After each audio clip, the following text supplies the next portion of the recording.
Aparat yang melaksanakan patroli di distrik Bugiba, distrik Walalela tiba-tiba mendapat serangan tembakan dari anggota KKB Papua.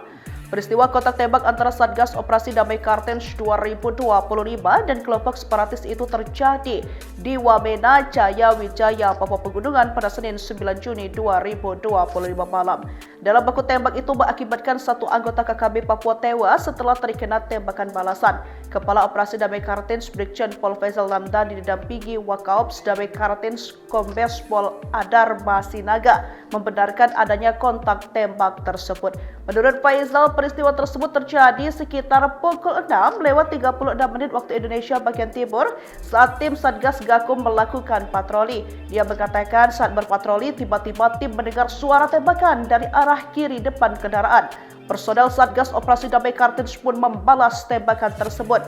Dia menyampaikan seorang anggota KKB yang tewas dalam baku tembak tersebut ditemukan jatuh ke jurang. Jenazah anggota KKB Papua tersebut kemudian dievakuasi ke Rumah Sakit Umum Daerah Wamena untuk proses identifikasi. Ia menuturkan pihaknya masih mendalami identitas anggota KKB Papua tersebut. Namun anggota KKB tersebut diduga kuat merupakan salah satu anak buah dari Egyanus Kogoya.